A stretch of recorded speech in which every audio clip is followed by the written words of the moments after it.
महाराष्ट्र विधानसभा में मंगलवार 20 फरवरी को मराठा आरक्षण पर मुहर लग गई। विधानसभा और विधान परिषद दोनों सदनों में ये बिल सर्वसम्मति से पारित हो गया है। इस बिल में 10% मराठा आरक्षण की सिफारिश की गई है।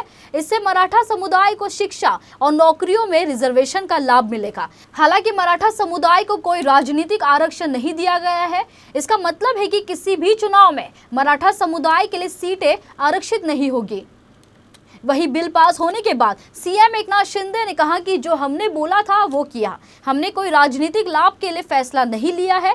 मराठा समाज आर्थिक, सामाजिक और शैक्षणिक रूप से पिछड़ा है। मराठाओं को आरक्षण मिलने से ओबीसी या किसी अन्य समाज के आरक्षण को नुकसान नहीं होगा।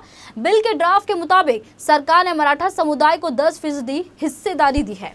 विधेयक के मसौदे के अनुसार आयोग ने 16 फरवरी 2024 को अपनी रिपोर्ट राज्य सरकार को सौंप दी थी। हालांकि 10 फरवरी से मराठा आरक्षण के लिए अनशन कर रहे मनोज जरांगे पाटिल खुश नहीं है। मनोज जरांगे ने कहा कि सरकार ने जो किया है इससे आरक्षण कोटा 62% हो जाएगा और इसे सुप्रीम कोर्ट खारिज कर देगा। मनोज जरांगे पाटिल ने बिल को लेकर कहा कि इसमें मराठाओं की मांग को पूरा नहीं किया गया है। आरक्षण की सीमा 50% के ऊपर हो जाएगी तो सुप्रीम कोर्ट इसे रद्द कर देगा।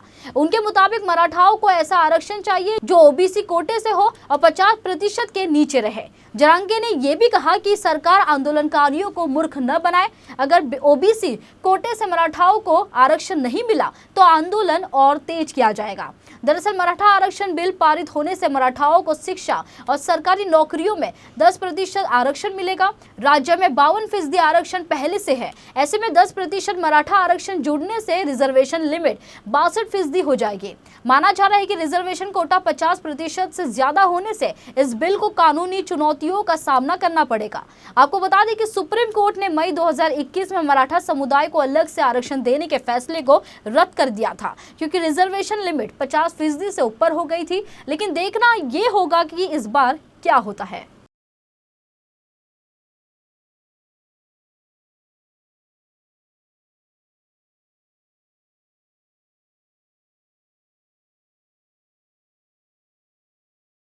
मुख्यमंत्री माननीय शिंदे साहब जो शिव छत्रपति की शपथ ली थी कि मराठा समाज को हम आरक्षण जरूर देंगे, वो शपथ उन्होंने आज पूरी की है।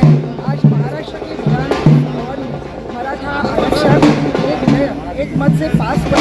मुझे लगता है जो वो करके दिखाने वाले हमारे मुख्यमंत्री है, माननीय उप मुख्यमंत्री अजित पवार जी, इनके साथ आज महायुति की सरकार ने इतने सालों के बाद मराठाओं को न्याय दिया है। और मुझे लगता है ये खुशी का मौका है, ये आनंद का मौका है, ये उल्लास का मौका है। आज ही हमारे यहाँ होली भी मनाई जा रही है और दिवाली भी मनाई जा रही है।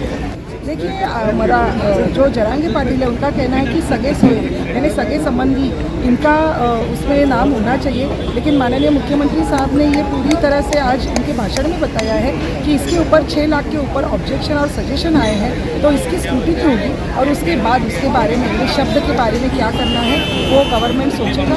मुझे लगता है कि आज एक पड़ाव तो पार हुआ है।